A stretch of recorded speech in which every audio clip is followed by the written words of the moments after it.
কি করব বলো, টাইম নাই আসে কিছু ভাই। আসসালামু আলাইকুম, ভালো আছেন আপনি? একটা ভিডিও করতেছি, আপনার কোনো সমস্যা নাই তো? আপনার নাম কি? আমার নাম সফদার লস্কর। স্যার, আপনার বাড়ি কোন জায়গা? এই যে কত বুঝা আপনার এনে সাহায্য সহযোগিতা করে? এখানে তো অনেক অনেক আমাকে বেশি বাড়ি না। এই জন্য সাহায্য সহযোগিতা করে না? না তো কিছু বলতে চান যারা আপনার একটু সাহায্য সহযোগিতা করতো কিনা? কি করব বলো, কেউ করে না আমাকে বেশি একটা। আপনার এলাকার চেয়ারম্যান মেম্বার অন্যান্য যারা আছে তারা কি? চেয়ারম্যান এমনি বর্তমানে তো কেউ নেই। এর আগে কি আপনারে করেছে যে সময়? না চেয়ারম্যানরা ও কিছু নেই। আপনিও তো এই দেশের একজন নাগরিক, একজন ভোটার, আপনার তো আপনার প্রতি তো রেসপন্সিবিলিটি তাদের আছে। আপনিও আমাকে বর্তমানে জামানায় মায়া নেই। আচ্ছা, 24 পরবর্তী সময় আপনার কোনো সরকারিভাবে কোনো সাহায্য সহযোগিতা পাইছেন? সাহায্য দিয়ে ওই কার্ডে টাকা পাই।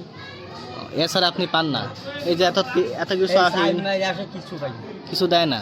আপনার তো পাওয়া উচিত। আপনার কোনো প্রতিবন্ধী কোনো ভাতা টাতা দিছে? বার্তা তো দিচ্ছে ওই যে সাইড টাকা পাই। এছাড়া আর কিছু দেয় না? আচ্ছা, আপনার সংসার চলে কিভাবে? ওই সংসার আমার সংসার এলাকায়। আপনার আমার ওই বাড়িওয়ালা মারা গেছে। আপনার ছেলে মেয়ে আছে? না